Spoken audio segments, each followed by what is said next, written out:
আমি তো সেই ইমাম খুঁজে পাই না। আল্লাহর মেহেরবানিতে মুসলিম বিশ্বে অমুসলিম বিশ্বে অনেক দেশ আল্লাহ আমাকে ঘোরার সুযোগ দিয়েছে। আমি তো এই সাত যোগ্যতার আলেম খুঁজে পাইনি তো এখনো। মোহতারাম সভাপতি, ওলামা একরাম, উপস্থিতি, আসসালামু আলাইকুম। আপনারা জানেন যে পৃথিবীর ইতিহাসে সবচেয়ে লম্বা সময় ধরে যারা শাসন করেছে তাদের মধ্যে অন্যতম হচ্ছে টার্কিশ এম্পায়ার, যাদেরকে অটোমান, ওসমানীয় খেলাফত সাম্রাজ্য যে ভাষায় বলেন আর কি। অটোমান এম্পায়ারের সময়ে তারা মামলুক সহ হিসাব করলে প্রায় 800-850 বছর শাসন করেছে। এবং এই পুরো ওসমানী খেলাফতের ভিতরে সবচেয়ে সফল শাসক বলা হয় সুলতান সুলাইমানকে। ইংলিশে ওনাকে নিয়ে লেজেন্ডারি বুকস আছে, কিংবদন্তি, সুলাইমান দ্য ম্যাগনিফিসেন্ট, প্রচুর বই পুস্তক আছে আর কি। ইউরোপের ঐতিহাসিকরা লিখেছেন যে জেনেসারিস ছিল তখন। জেনেসারিস মানে হচ্ছে ধরেন এলিট ফোর্স, যেটাকে আমরা বলি যে একটা সাম্রাজ্যে অনেক ধরনের ফোর্স থাকে, তার ভিতরে যেটা এলিট ফোর্স ছিল, যেটা সুলতান সুলেমান নিজে কমান্ড করতেন।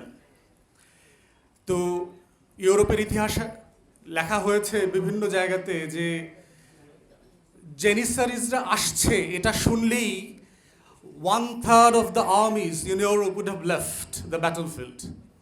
জেনিসারি আসতেছে আজকের যুদ্ধে এটা শুনলেই ইউরোপের 1/3 সোলজার ব্যাটলফিল্ড থেকে চলে যেত। তারা এত দুর্ধর্ষ ছিল। তো সেই সময়ে আপনার সুলাইমানিয়া মসজিদ যেটা আছে, সুলতান সুলেমানের সবচেয়ে গ্র্যান্ড মস্ক যেটা বলেন, জাতীয় মসজিদ, সেই মসজিদে একজন ইমাম নিয়োগ হবেন। তো ইমাম নিয়োগের জন্য এটা 1559-60 সালের কথা, একটা বিজ্ঞাপন দেওয়া হয়েছে। যারা তরুণ ওলামায়ে কেরাম এখানে আছেন তারা মিলায়া পড়বেন আর কি, আর যারা আকাবের আছেন, মুরব্বীরা আছেন, আপনারা ভাববেন যে আপনারা আসলে কি পড়াচ্ছেন। মহাসাবা খুব জরুরি আমাদের নিজেদের জন্য।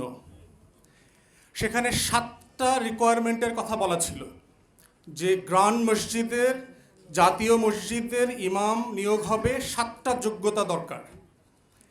প্রথম বলা আছে তাকে 4টা ভাষায় পারদর্শী হইতে হবে, আরবি, ফার্সি, তুর্কি এবং ল্যাটিন।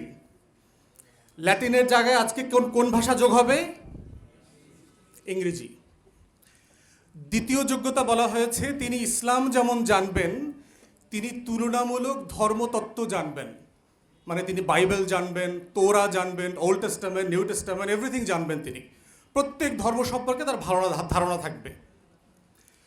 তৃতীয় বলা হয়েছে যে ইসলামের শরিয়া এবং ফিক সম্পর্কে তার অগাধ নলেজ থাকবে এবং পৃথিবীতে মুসলিম বিশ্বে প্রচলিত প্রত্যেকটা মাযহাবের উপরে তাকে পণ্ডিত হইতে হবে।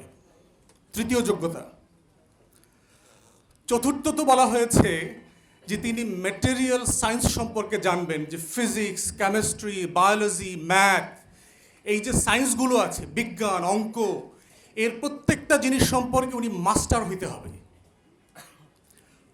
পঞ্চম যোগ্যতা বলা হয়েছে যে তিনি যুদ্ধবিদ্যা সম্পর্কে জানবেন, তিনি তীর চালাতে পারবেন, তিনি ঘোড়া সওয়ার করতে পারবেন, যুদ্ধের যে যত আইটেম থাকবে সেগুলো উনি জানবেন। ষষ্ঠত বলা হয়েছে তিনি দেখতে খুব স্মার্ট হইতে হবে, পেটে ভুঁড়ি থাকতে পারবে না, মোটা হইতে পারবেন না, হ্যান্ডসাম হইতে হবে, একদম স্মার্ট হইতে হবে তাকে। এবং সপ্তম বলা হয়েছে তার কণ্ঠ অসাধারণ শ্রুতিমধুর হইতে হবে। এই হলো তার 7টা যোগ্যতা।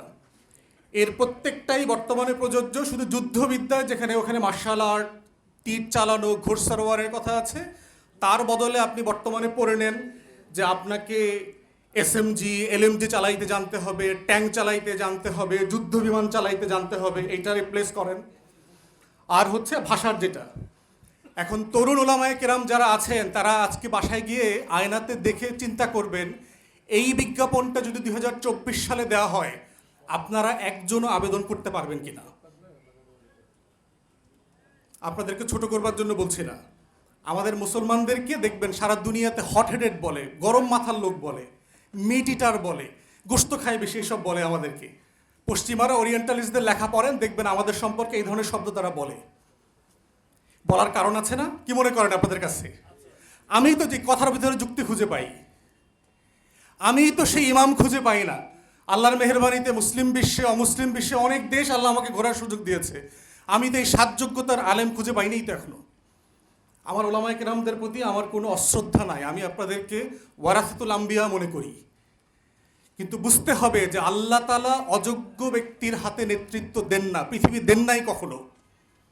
সারা পৃথিবীর নেতৃত্ব উসমানীয়দের হাতে কেন দিয়েছেন, এই বিজ্ঞাপনটা আপনাদেরকে মাথায় নিতে হবে। শেষ করছি যে একটা রাষ্ট্র, একটা সমাজ থেকে শিক্ষা ব্যবস্থা আসলে কি চায়, সেটা হচ্ছে যে তিনটা জিনিস সে অ্যাচিভ করতে চায় নাগরিকদের কাছ থেকে। একটা হচ্ছে যে সে কিছু জ্ঞান শিখাইতে চায়, তার সম্পর্কে, তার চারপাশ সম্পর্কে, তার সমাজ সম্পর্কে, তার ইতিহাস, তার সমসাময়িক দুনিয়া সম্পর্কে জানাইতে চায়। এটাকে আমরা বলি নলেজ পার্ট। দ্বিতীয়ত হচ্ছে একটা স্কিল পার্ট আছে, যে আমি কিছু কাজ জানি, আমি যে স্কুলে কলেজে মাদ্রাসায় পড়ছি, আমি নাপিতের কাজ জানি, আমি মিস্ত্রির কাজ জানি, আমি আইন পেশা জানি, আমি মসজিদ কমিটি ম্যানেজমেন্ট জানি, আমি কোনো না কোনো কাজ জানি, 4-5টা কাজ জানি, এটাকে বলে স্কিল পার্ট। থার্ড হচ্ছে শিক্ষা ব্যবস্থা চায় যে নৈতিক মূল্যবোধ, ভ্যালুস তৈরি হোক একটা সমাজে। কোনটা রাইট, কোনটা রং, কোনটা সত্য, কোনটা অসত্য, কোনটা ঠিক বেঠিকের একটা মানদণ্ড শেখানো হবে। এইটাই হচ্ছে যেটা আপনারা বারবার ইসলামী শিক্ষা ব্যবস্থার কথা বারবার বলছেন। প্রশ্ন হচ্ছে বিকল্প তৈরি করা দরকার। সরকারের সমালোচনা এনাফ না, প্রত্যেক ক্লাসের বই ধরে ধরে বিকল্প বই ইসলামের দৃষ্টিতে প্রকাশিত হওয়া দরকার, এটা এক্সাম্পল করা দরকার। সালাম আলাইকুম।